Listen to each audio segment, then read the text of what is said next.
There always seems to be a little point to suffering. Many ask why pain and evil exist if a good God had created a good world. Why would God allow these things to happen? For humans to suffer? For humans to fight? That's the question we all pursue, but maybe it isn't ours to answer. What we can do is to stay hopeful, for there is a purpose in suffering.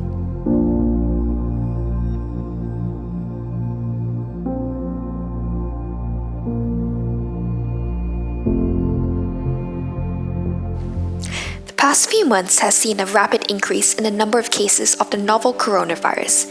Just give it a quick Google search and you'll find over 5 trillion results. What began as a report of pneumonia of an unknown cause detected in Wuhan has since mutated and spread detrimentally quickly around the world, and as of early May, it has affected over 4 million people. The number of deaths is not too far behind. We are distracted by death, and not just death, by defeat. What we once considered life, with busy markets, hectic work schedules, stressed out school days, and sinful indulgence, suddenly what we called life was put to a halt. Where is the life we once knew? Could there be something else? Lessons to be learned? Maybe, just maybe, COVID-19 didn't prevent life, but ignited it. When was the last time we thought with clarity, breathed in the fresh air, had actual free time to pursue our passions and ideas, and self-reflected? It is in the midst of a crisis that we recognize the true value of life, God's gift to humanity. Suffering. The world is no stranger to it. Since the dawn of time when evil was first released into the world, suffering came as part of the package. As humans, we are imperfect, and our free will and supposed independence have led many of us to pursue power and recognition, things which are temporary. And it's funny how we often make gods of things which will eventually turn meaningless by the end of our life. What happens then when suffering is nature-stricken?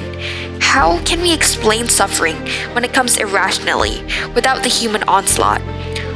We'll never really know the why behind the suffering, but we can find glory in it. No, I'm not talking about the glorification of suffering, rather the process which we follow. Suffering produces perseverance. Perseverance produces character, and character produces hope. For all those at home, bored, demotivated, lackadaisical, stay strong. There's hope in the world and in the Word. Spend time in prayer, in reflection. What could you do differently once quarantine is over? What could you change about your life? How can you make a difference in the community? We can choose who we want to be during COVID-19. First, identify where you are and find freedom in that. Read a book, read a few more, call your friends. We were designed for companionships. Friends supporting friends is incredibly important during this trying period. Stay healthy, exercise. There's nothing quite like rejuvenating yourself after being cooped up at home. Go for a run, do a home workout, cook for yourself, eat healthily and on time. Rest. There's no better time to relax and self-care other than these periods. Time, it's a gift that we don't own. We're only stewards of it. 24 hours given to us 7 days a week and 365 in a year. So much of it, yet we still droll on about the lack of it. Now that the coronavirus has us in our homes 24/7, we should be making better use of this gift. Learn a new skill, create a schedule, follow it or not. Be spontaneous. Enjoy the music that speaks through the silence.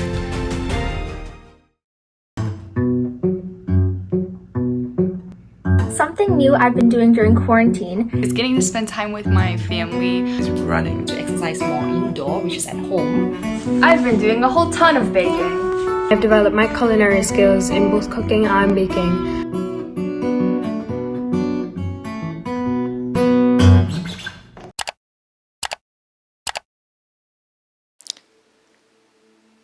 What do we do when we have nothing to do? When everything around us is stripped down? When we're humbled? When we're raw? Estonian composer Arvo Pärt said, "Coronavirus has shown us in a painful way that humanity is a single organism. We rely on one another. It's human nature. God didn't create Eve for no reason. She was there for companionship, for care, for courage, because it is not good for man to be alone. Humanity acts as a single organism. We cannot work separately nor individually. We must rely on cooperation from all parts in order to fulfill a common goal.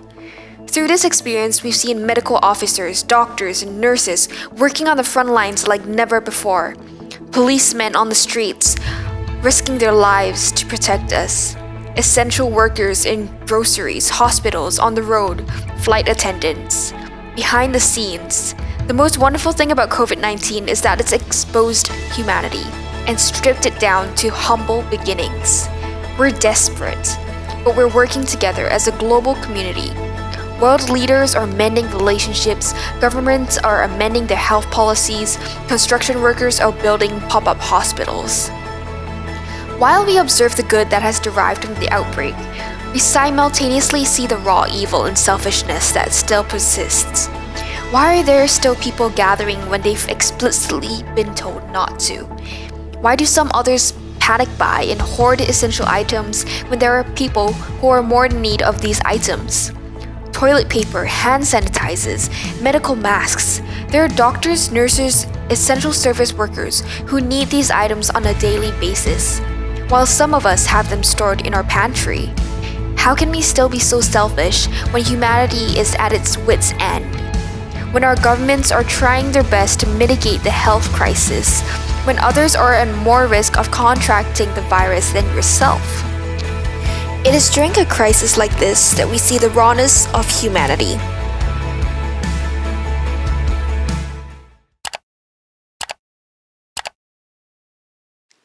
Our beautiful Earth has seen an incredible increase in deforestation rates, rising temperatures, and depletion of natural resources in the past decades.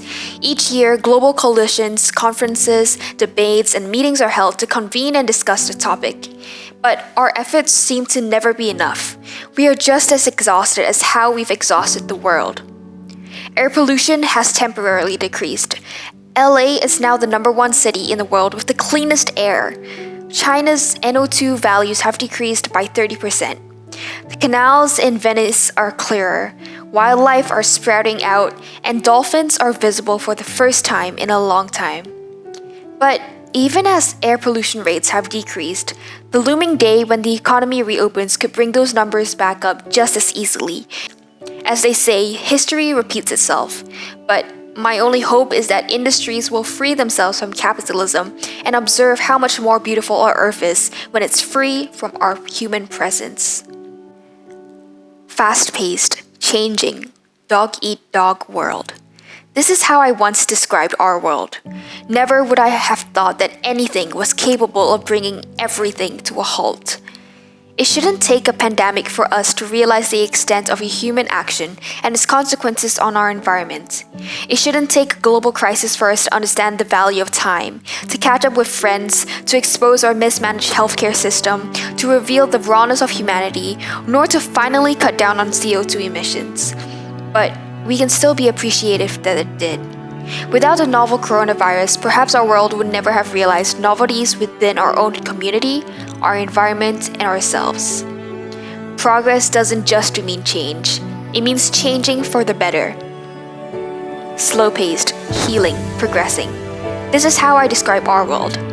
It seems as though our current lifestyle treats life so much better than the indulging, tempting, and consumeristic habits pre-pandemic. One day, when the coronavirus has become a spectacle of the past, my only hope is that COVID-19 has been a successful teacher and we, conscientious and hopeful students,